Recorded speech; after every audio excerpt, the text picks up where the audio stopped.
These are the tools you'll need for this project. See the educator guide for more details. Here's Grace's tessellation. Check out the flowing and colorful unicorn manes with implied texture. Lizzie's cupcake tessellation has texture on the cupcake wrappers, candles, and gooey frosting. Start with measuring and cutting a square for your tessellation tile. Here I'm using a 2" by 2" square, but you might choose a smaller or larger one depending on how many tiles you want to fit on your artwork page.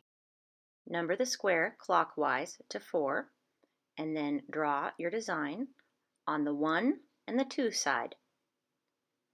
Cut out the sides, follow all those curves, and once you've cut them out, you need to tape them on the opposite side. So 1 goes to 3 and 2 goes to 4. So a tessellation is just a fancy word for tiling. Place your tile in the center of the page, trace around it, and then continue drawing it all over the page, making sure you connect each piece of the tessellation so that it creates a tight pattern. Once you've covered the page, try to figure out what you see in the pattern. Rotate it and look at what shapes you find.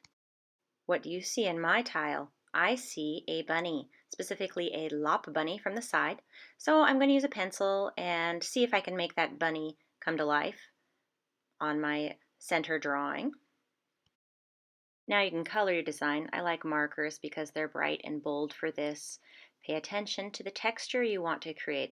My bunny is going to have long fur, and I'm going to show this with long lines next to each other in one direction to give a sense of that texture of its fur.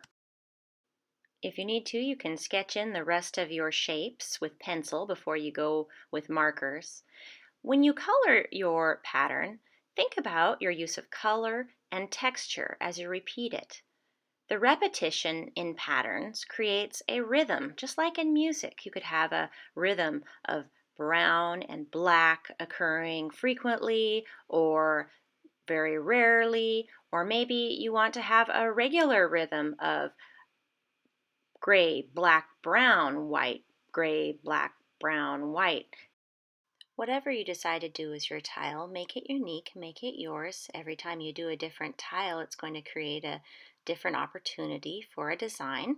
So maybe yours will be a scene, maybe it'll be a shape, maybe it'll be an animal, maybe it'll be an animal that's set in a different scene. So the animal will be just a little corner of the shape and the rest of it will be a big field of grass.